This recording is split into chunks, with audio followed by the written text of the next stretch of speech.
Listen, you decided to click on this video, and while we're talking about things that you have done, you've also probably drank water at some point in your life. In fact, I'm willing to bet the majority of you have had bottled water or tap water at least in the last day or two. And with more and more people talking about this in the last few years, I don't like them putting chemicals in the water that turn the friggin' frogs gay. I wanted to do some actual research and really discover the truth behind water. And what I found was shocking.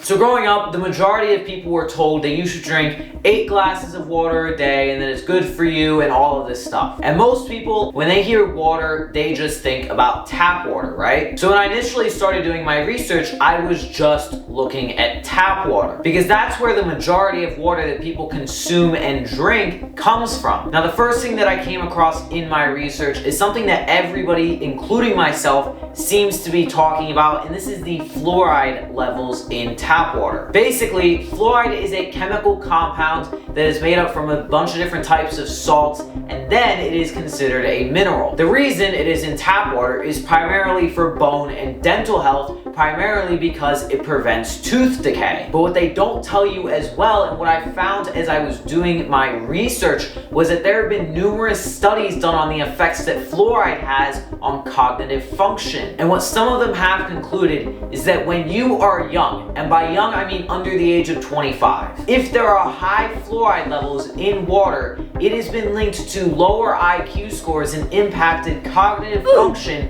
when you are an adult. Though these studies are not very consistent, and this is most likely just because there are a lot of factors that go into things like this. What I will tell you though is that there are probably some unknown side effects of having this amount of fluoride in tap water. We just haven't seen them yet because we haven't used fluoride in tap water for that long. But that is incredibly surface level. In my research, I went way deeper than that. Then I started doing research on the different types of metals in tap water. And I know what you're thinking. Metal in my water? Yeah. And to the point where it's really bad. And this isn't some conspiracy theory either. It's literally on Google from both sides of the spectrum. These articles from Fox News and The Guardian were both reporting on different studies that were done by the USGS, or the United States Geological Survey. And what they concluded was that over 45% of the samples that they collected of US tap water were found to have one or more types of PFAS, or basically toxic forever chemicals that cannot be killed by heat, grease, oil, water, all of it. They also found that 8% of these samples had another chemical compound called arsenic in them at ridiculous levels. And the scariest part of all of this was that 98% of the samples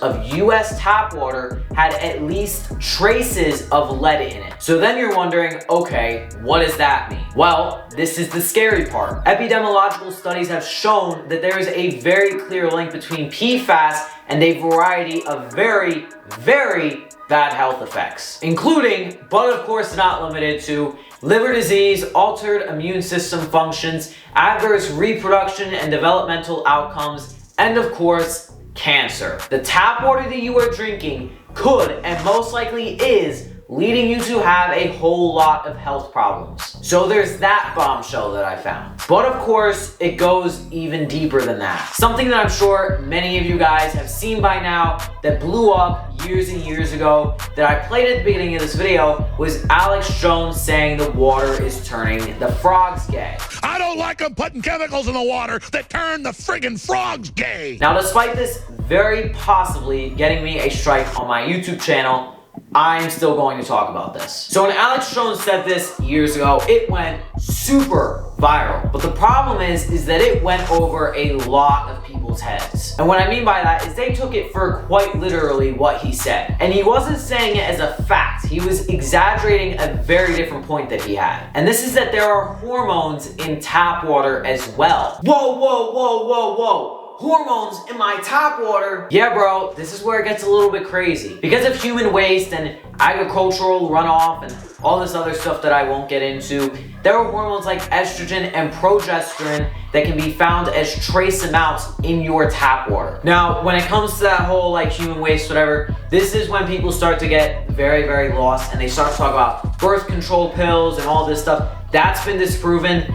I think birth control pills and all that accounts for maybe like 1% of the amount of estrogen that's found in tap water. But regardless, the presence of hormones, even at low concentrations, can definitely have some level of impact on humans and definitely on other mammals. And because tap water has been found to have a substantial amount of estrogen in it, this is why Alex Jones was talking about the frogs being turned gay and all this stuff. Which, when you think about it, with frogs, of course, isn't very likely, but it certainly can impact humans' fertility levels, their testosterone levels, and all of that kind of stuff. Now, the last thing that I found in my research of tap water was microplastics. Now, this is much more commonly known like fluoride is. But for those of you who don't know, microplastics, which are just micro pieces of actual plastic, have been found in bottled water, tap water, all of it. And to be honest, this isn't really surprising because they've also been found in food and a whole lot of other things as well. But I thought I would mention it because it is somewhat substantial and definitely has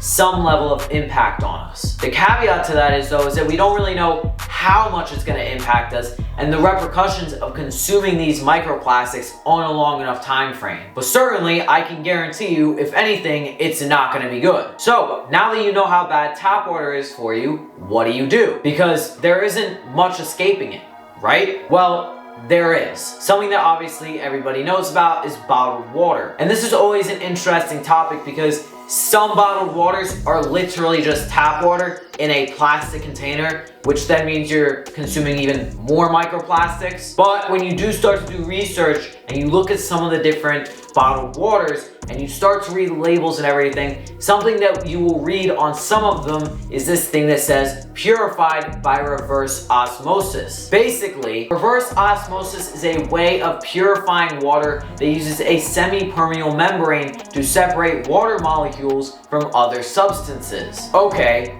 what does that mean? Basically, it removes any and all contaminants from water, making it as fresh and clean as literally possible, which obviously at the end of the day is what you want, and this is why reverse osmosis filtered water in bottled water form is pretty good. But there are a few caveats to this. Number one, bottled water isn't free, and it can get especially expensive if you're drinking the amount of water that you should be drinking. And then of course there's shower water and the water they use to clean your clothes and all this other stuff, and that's when it gets a little bit crazy, so I won't go into that. But the other key caveat to reverse osmosis water is the fact that as much as it removes all of the contaminants from the water, it also removes any and all minerals, including very important beneficial ones like calcium and magnesium. And while the absence of those minerals is not going to kill you, there are some pretty bad side effects. For example, when you have a magnesium deficiency,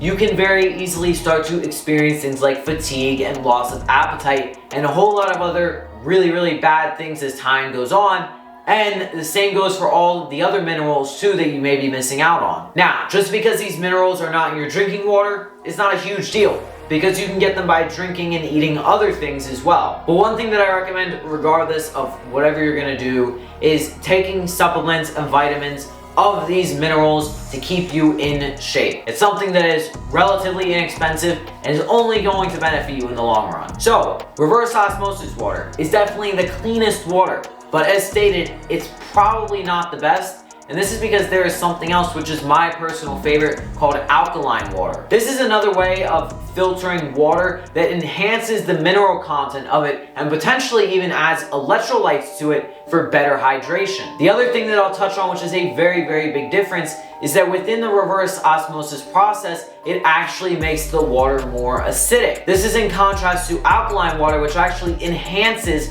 the pH level of the water. And in theory, you can improve the pH level of reverse osmosis water, and you can add the minerals back to it as well. But in order to do that, you need to put it through an ionizer machine, which just costs even more money and more time. This is why an alkaline water filtration system is so great, because it combines a lot of these processes in a way that makes it more affordable, accessible, and sustainable in the long run. And all of this probably makes alkaline water the best possible water out there. Personally, I've been drinking alkaline water for over 6 months now, and it is my go-to at this point. Though, the biggest disadvantage to alkaline water, which I will touch on real quick, is the fact that it cleans out only 90 to 95% of the contaminants in tap water. I thought I would mention it real quick. It's really not that big of a deal though, because you're taking out pretty much all of the contaminants, you're keeping the minerals, you're enhancing the pH level, and in my experience, alkaline water tastes better too. And now that all of you fully understand the dangers of tap water and how absolutely terrible it is for you, and more importantly, the alternatives, now you must learn about the next biggest scam in modern history, which is in fact college. And in this video right here, I break it down. So click it and I'll see you there.